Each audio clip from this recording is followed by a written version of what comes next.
ये कहा गया कि अविश्वास प्रस्ताव, कोई अविश्वास प्रस्ताव रिकॉर्ड पर नहीं माना। कांग्रेस पार्टी के लिए अविश्वास प्रस्ताव लाने के लिए इतने विधायक ही नहीं है कि वो अविश्वास प्रस्ताव ला। चित्र इस तरह से खड़ा कर दिया गया कि भारतीय जनता पार्टी विफल हो गई। मैं इतना ही कहना चाहता हूँ कि आपके समय में इतनी हिंसा हुई थी, हमारे समय में इतनी हुई, आपके समय से हमारे समय में कम हुई है। हिंसा होनी ही नहीं, हम तो ऐसा मानते हैं हमारे समय में जरा भी नहीं होना चाहिए, मगर एक दुर्भाग्यपूर्ण फैसला आया और इसके कारण हिंसा बढ़ी और सैकड़ों मृत्यु। इससे भी ज्यादा वो इंडिया अलायंस के शासन में तीनों वक्त आपके ही प्रधानमंत्री थे और उसके बाद भी नहीं गए।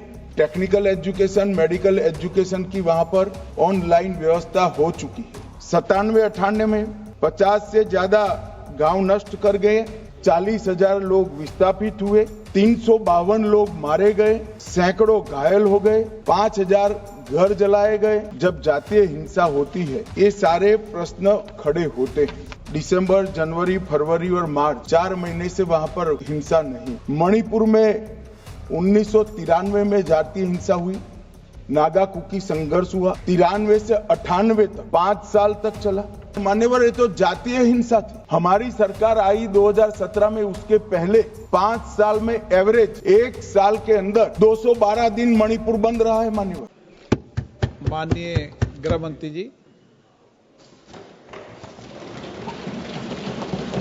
मान्यवर, संविधान के अनुच्छेद 356(1) के अंतर्गत राष्ट्रपति महोदय द्वारा 13 फरवरी 2025 को जारी की गई उद्घोषणा का अनुमोदन करने का मैं प्रस्ताव लेकर सदन के सामने आया हूं। मान्यवर, हम सब जानते हैं कि हाईकोर्ट के एक फैसले के कारण मणिपुर में 2 समुदायों के बीच में आरक्षण संबंधी विवाद के कारण एक जातीय हिंसा का उद्भव हुआ। मान्यवर, ये रायट्स नहीं है ना टेररिज्म है, ये हाईकोर्ट के एक फैसले के इंटरप्रिटेशन के कारण 2 समुदायों के बीच में जातीय हिंसा हुई। सभी सदस्यों ने इस पर काफी चिंता व्यक्त की है मान्यवर, और उन्होंने कहा कि भाई तुरंत शांति हो, पुनर्वास के लिए तुरंत प्रयास किए जाएं, केसों की न्यायिक जांच हो और जो पीड़ित है उनकी पीड़ा कम करना और उनका जो नुकसान हुआ है इसकी भरपाई होनी चाहिए। मान्यवर, दिसंबर, जनवरी, फरवरी और मार्च 4 महीने से वहां पर हिंसा नहीं है। और जहां तक कैंपों का सवाल है, पहले से ही इसके अंदर खाने पीने की व्यवस्थाएं, दवाइयां, मेडिकल सुविधाएं, ये सब सुनिश्चित कर लिया गया है। टेक्निकल एजुकेशन, मेडिकल एजुकेशन की वहां पर ऑनलाइन व्यवस्था हो चुकी है।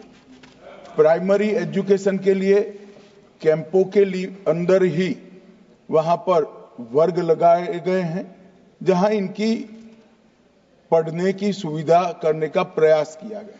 मैं नहीं कहता कि ये सुविधा अपने घर में रहकर बच्चा पढ़ता है इतनी अच्छी है, मगर हम सब जानते हैं मान्यवर, जब जातीय हिंसा होती है तब ये सारे प्रश्न खड़े होते हैं। मुझे लगता है कि इसको पार्टी के साथ एकदम जोड़ना नहीं चाहिए। मैं इस तरह का जवाब भी देना नहीं चाहता सदन में कि आपके समय में इतनी हिंसा हुई थी, हमारे समय में इतनी हुई, आपके समय से हमारे समय में कम हुई है। हिंसा होनी ही नहीं चाहिए। इसमें इन प्रिंसिपल किसी की इस सदन में असहमति नहीं है, परंतु पिक्चर इसी तरह से खड़ा करने का प्रयास किया कि भाई भाजपा के शासन में ही जातीय हिंसा हुई है। मान्यवर, मैं 2-3 चीजों पर ध्यान आकर्षित करना चाहता हूं। पहले मैं सिर्फ मणिपुर की ही बात करूंगा। मणिपुर में 1993 में जातीय हिंसा हुई, नागा कुकी संघर्ष हुआ, 93 से 98 तक 5 साल तक चला, 750 मौतें हुई और मान्यवर इसके अंदर छूट-फूट घटनाएं 1 दशक तक चलती रही। मैं ये नहीं कहता कि 1 दशक तक चली थी हमारा कम हुआ है, हम तो ऐसा मानते हैं हमारे समय में जरा भी नहीं होना चाहिए, मगर एक दुर्भाग्यपूर्ण फैसला आया और इसके कारण हिंसा बढ़ी। इसको तत्काल कंट्रोल कर दिया गया। जो 260 मौतें हुई है मान्यवर, इसमें से 80% पहले 1 महीने के अंदर ही हुई, 80%। बाकी सारी मौतें बाकी महीनों में होती गई। मान्यवर कुकी पाइते संघर्ष हुआ 97-98 में, 50 से ज्यादा गांव नष्ट कर गए, 40,000 लोग विस्थापित हुए, 352 लोग मारे गए, सैकड़ों घायल हो गए, 5,000 घर जलाए गए। मतई पंगल संघर्ष हुआ 1993 में, उस वक्त 100 से ज्यादा मृत्यु हुई थी और 6 माह तक हिंसा चली। अब मैं चित्र इस तरह से खड़ा कर दिया गया कि भारतीय जनता पार्टी विफल हो गई। मैं इतना ही कहना चाहता हूं, ये तीनों हिंसा, बड़ी बड़ी हिंसा, 10 साल, 3 साल और 6 माह और सैकड़ों मृत्यु इससे भी ज्यादा, वो इंडिया अलायंस के शासन में तीनों वक्त आपके ही प्रधानमंत्री थे और उसके बाद भी नहीं गए, कोई गृह मंत्री भी नहीं गया। जो मुद्दे उठाते हैं उनको मेरा सिर्फ छोटा सा वास्तविकता मैं बताना चाहता हूं। और मान्यवर, ये तो जातीय हिंसा थी। हमारी सरकार आई 2017 में, उसके पहले 5 साल में एवरेज 1 साल के अंदर 212 दिन मणिपुर बंद रहा है मान्यवर। कोई जातीय हिंसा नहीं थी। लगभग 1000 से ज्यादा एनकाउंटर हो गए। सुप्रीम कोर्ट को संज्ञान लेना पड़ा था मान्यवर। हमारे 6 साल में एक भी दिन बंद नहीं रहा, ब्लॉकेड नहीं हुआ, हिंसा नहीं हुई।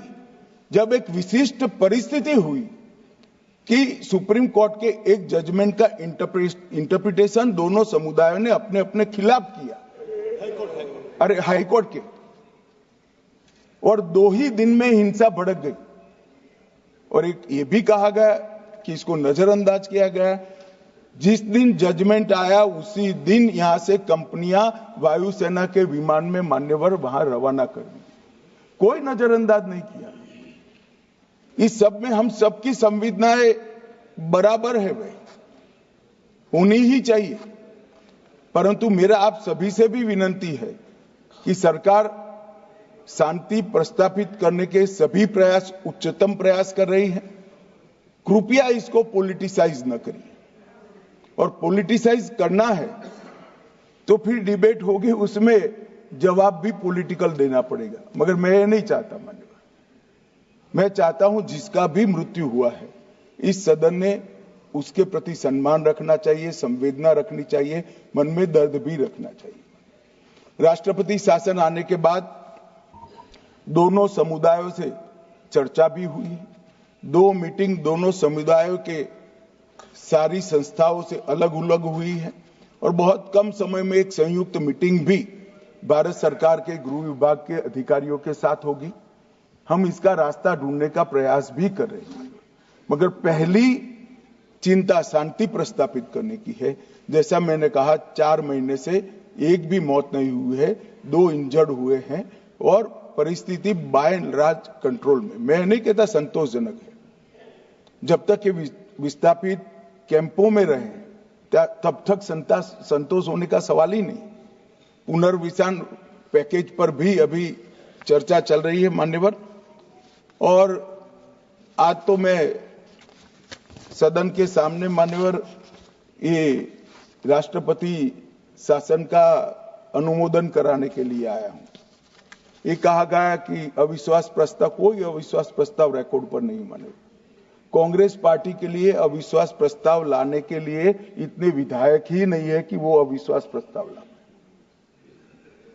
ये हमारे मुख्यमंत्री ने इस्तीफा दिया, फिर राज्यपाल ने भाजपा के 37, एनपीपी के 6, एनपीएफ के 5, जेडीयू के 1 और कांग्रेस के 5 सदस्यों से चर्चा करी, जब बहुमत सदस्यों ने कहा कि हम सरकार बनाने की स्थिति में नहीं है, तब राष्ट्रपति शासन की कैबिनेट ने अनुशंसा की, जिसको राष्ट्रपति महोदय ने स्वीकारा और जो सुप्रीम कोर्ट का जजमेंट है, इसके हिसाब से मैं 2 माह के अंदर इसका अनुमोदन लेने के लिए आया हूं। मेरा सदन के सभी सदस्यों से विनंती है कि सरकार चाहती है कि जल्द से जल्द शांति हो, जल्द से जल्द पुनर्वसन हो और जो जख्म लगे हैं उस पर मरहम भी लगाया जाए। कृपया सभी दल एक मत होकर ये राष्ट्रपति शासन के निर्णय का अनुमोदन करें, ऐसा मैं आपके माध्यम से विनंती करना चाहता हूं।